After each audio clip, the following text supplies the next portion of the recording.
उससे 1000 गुना शिवलिंग में बल की प्राप्ति होती है।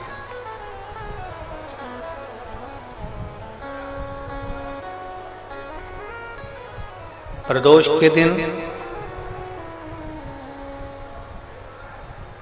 यदि आपको कहीं से शमी पत्र मिल जाए, प्रदोष के दिन यदि कहीं से आपको शमी पत्र मिल जाए और प्रदोष काल में, प्रदोष का जो समय होता है, शाम का जो समय होता है प्रदोष काल, 4 प्रदोष 5 प्रदोष आप कर देखिएगा कि आपका कोई काम है, कोई नौकरी के लिए आप अप्लाई कर रहे हैं, कोई समस्या बड़ी विकट आ गई है, कोई तकलीफ, बड़ा गला पकड़ रहा है बेटा, कोई तकलीफ विकट आ गई है, कोई समस्या विकट आ गई है, प्रदोष के प्रदोष काल में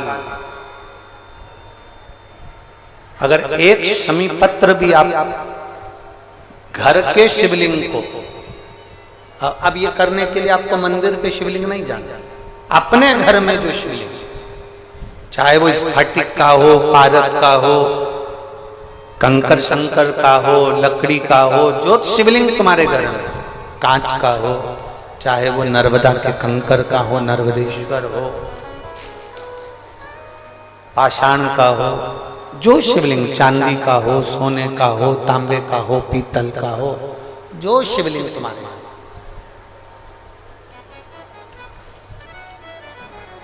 एक शमी पत्र यदि आप भगवान शंकर के शिवलिंग पर समर्पित कर रहे हो और उस शमी पत्र को उठाकर रात्रि को 9:15 की जो एक मुहूर्त होता है, एक समय होता है, जिस समय पर हम अपने मन की बात भगवान शंकर को कहते हैं, पूर्व में भी इसका वर्णन हम कर चुके हैं कथाओं में। उस 9:15 पर वो शमी पत्र को उठाकर एक कागज में, एक कटोरी में उसको रखते हैं। 4 या 5 प्रदोष के उस शमी पत्र को अपने पास में रखिए और जिस कार्य के लिए जा रहे हो उसको जेब में ऊपर के भाग में उसको रखकर लेकर जाइए, आपका वो कार्य सफल होकर ही रहेगा, वो रुक नहीं सकता। शमी पत्र में इतना बल होता है, प्रदोष का जो शमी पत्र होता है वो बड़ा बलवान होता है, बड़ा एक पत्र है।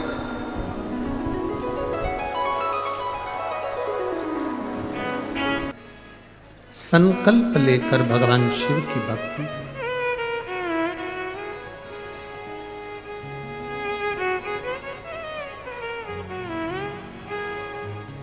केवल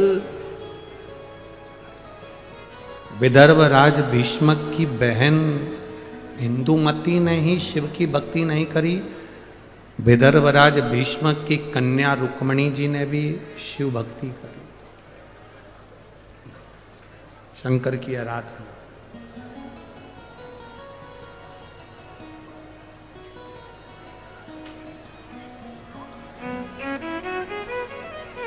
केवल एक,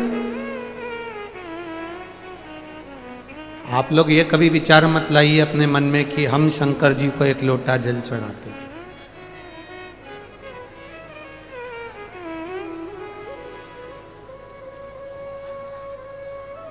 ये कभी मन में विचार मत ला।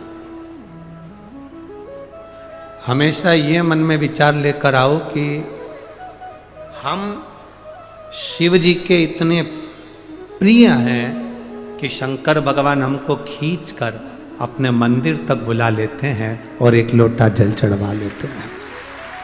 आप इस चीज का गर्व करें कि हम शिव के प्रिय हैं।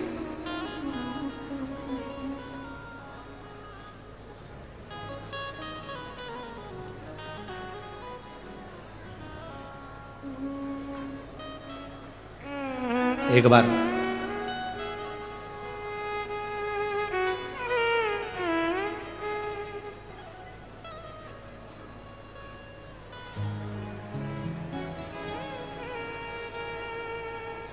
इसी विदर्भ की, इसी विदर्भ की केशिनी,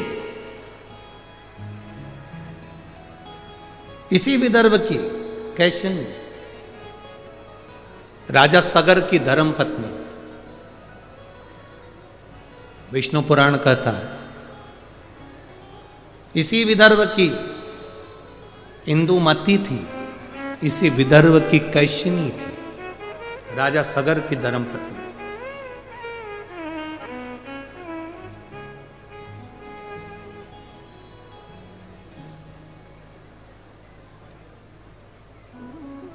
जिसका एक नियम बड़ा पक्का था।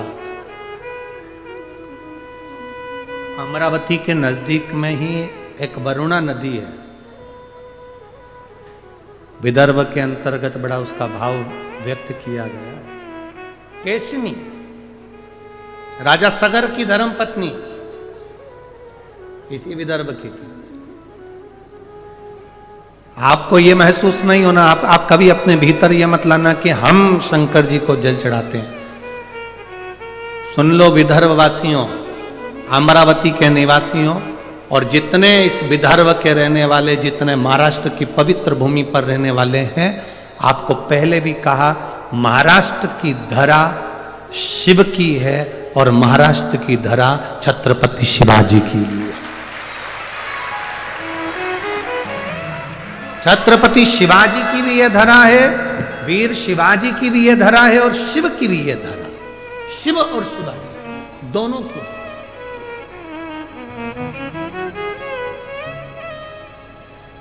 बस आप लोगों को तो थोड़ा सा काम करना है, ज्यादा कुछ भी, ये विदर्भ वालों को ज्यादा मेहनत नहीं करना। अपने बच्चों को केवल मंदिर का दरवाजा दिखाना है, शिवालय तक पहुंचाना है, एक लोटा जल पकड़ाकर शंकर के मंदिर का रास्ता दिखा दो। उसके बाद विदर्भ के भक्तों का हाथ महादेव खुद पकड़ते हैं। रुक्मणी जी द्वारका नहीं गई, कृष्ण हाथ पकड़कर गोदी में उठा कर ले।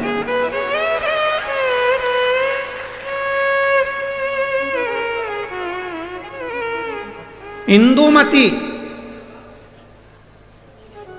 इसी विदर्भ की राजा आज नर्मदा जी को पार कर कर यहां पहुंचे।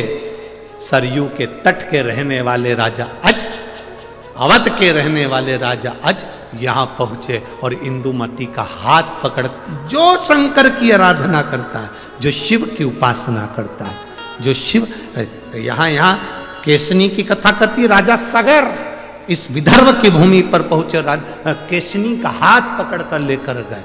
जो शंकर की भक्ति में डूबता है, कोई शंकर का उपासक उसका हाथ पकड़कर उसको लेकर उसको भव सागर से पार अपने आप कर दे। साथ शिव नहीं,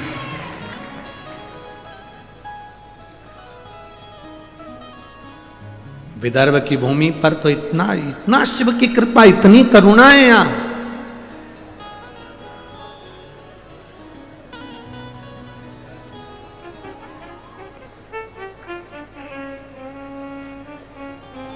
महाराज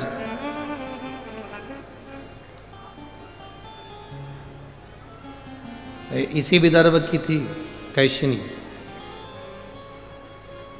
राजा सगर की धर्म पत्नी। उसका एक नियम बड़ा प्रबल था, नर्मदा जी का जल कलश में भरती थी, विदर्भ की भूमि पर आकर शंकर के शिवलिंग का निर्माण करती थी और नर्मदा के जल से स्नान कराती थी महादेव को। ये विदर्भ है, राजा सगर की धर्मपत्नी।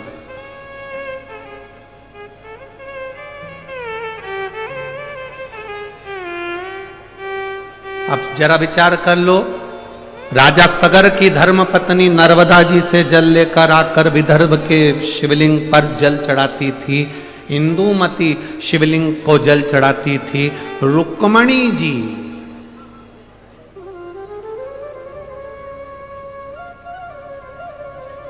एक